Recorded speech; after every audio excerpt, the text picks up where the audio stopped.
So I finally got a chance to do a video of the ICECO VL45 fridge. I've had it for a while. I've used it a few times and I wanted to kind of give my impressions. Lots of folks have done detailed reviews. I didn't want to go that route. I just want to kind of give you an idea of what I thought of it. So here we go. All right. I haven't done a review on the ICECO fridge and slide yet.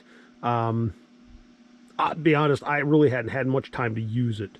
But I started doing my camping out here on the property, and I really enjoy it.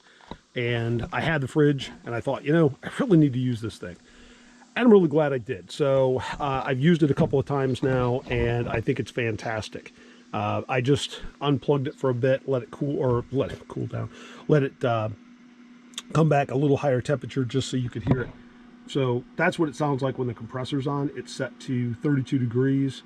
It is currently connected to both the inverter in the Jeep, which doesn't work unless you're running the Jeep, and the battery box at the same time. So if you look, there's two plugs. This one's going to the inverter.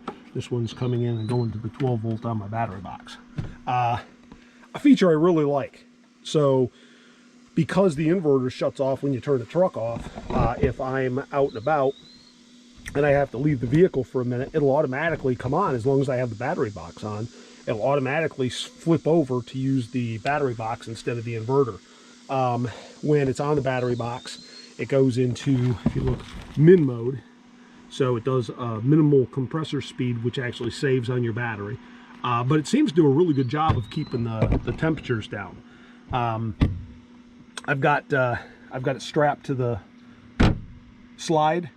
So it's a little bit harder to see, and I really don't want to have to undo that. But ICECO has like an aluminum painted finish that's really tough, and it's got these super tough handles, which I really like, and I just in general like the look of it. Now I got this insulated cover, has a little mesh here so that the airflow can be there for the compressor, and it's just Velcro. It zips on. I've got it unzipped so I can get into it, but you can zip it up, and it just provides a little extra insulation for the fridge. And then you just flip it back and you're good. Now, one of the things with the Gladiator, one of the problems is that it's a little high, so it's kind of hard to get to. But with the slide, it makes it a little better. So here you get the slide. You just pull up on the lever. If you have it out, it's nice and tight in there. It won't come out. But you pull up on the lever, and then you just slide it out, and it makes it a lot more accessible. I've got the slide mounted to the bed rail via the Rebel fridge slide mount. It just kind of sits there. It works really well. It was I had to drill some holes in the slide to get it mounted to that base, but because the holes didn't necessarily line up, but that was an easy deal. I didn't have to drill into the bed of the truck. And then it's got that mole panel over there that I can attach things to. I'm considering some things that I could use it for. I may mount a compressor, because I'm not really thrilled with the compressor underneath the hood because it gets a little hot. So I may mount an air compressor underneath that. I don't know. We'll see. But it's a nice mount. The slide works really well. Now I have seen some rust. I'm going to get it, clean it up. I've had this in here for a year, and it's getting a little bit rusty. So, and the slide wasn't super cheap. I wouldn't want to have to replace it too often. So we'll see. But really nice. So it's got these latches that keep it very secure, and then opened up. And sorry guys, but I'm out camping, and I've got tons of stuff in here. So you could see the LED lights. They provide pretty good lighting. In general, I love these baskets. So this is a deep side, and then this is a smaller side. Let me pull this side out so you can see what the finish on the inside looks like. There you go. So it looks like that all the way around. Really nice.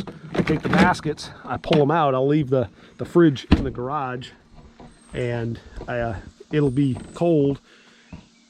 And then I will take those baskets up, fill it with all of the food right before I leave, and just throw them in there. And it's a good way to transport things back and forth. So I really do like it. It's got plenty of room, keeps things nice and cold.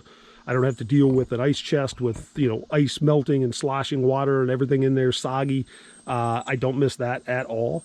And in general, I really like the unit. It seems to function really well. Now the ICECO, if you look out there, you'll see the reviews.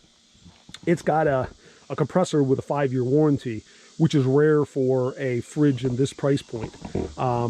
And for that reason, I think it's a real good value. I looked and looked and looked at these fridges, and I'm not going to spend, you know, over $1,000 for a fridge that I only use. Yeah, I've used this, I think, 3 times now, and realistically, I will probably only use it 4, maybe 5 times a year. Yeah, you know, maybe I'll get lucky and get more time off of work and use it more often, but I mean, realistically, I think that's about all it's ever going to get used. So I wanted something that was reliable, that's going to last me for a little bit, but I didn't want to spend super money, and I think this fridge fills the bill on that. So fantastic fridge so far, minimal usage, but I really do like it, and I'd recommend it to anybody who's looking for a mid-level quality fridge. All right, guys, thanks. So, hey, thanks for watching. If you enjoyed the video, do the YouTube thing, thumbs up, subscribe, all that good stuff. And if you have any questions about my experiences with the ICECO VL45, just comment below. Thank you much.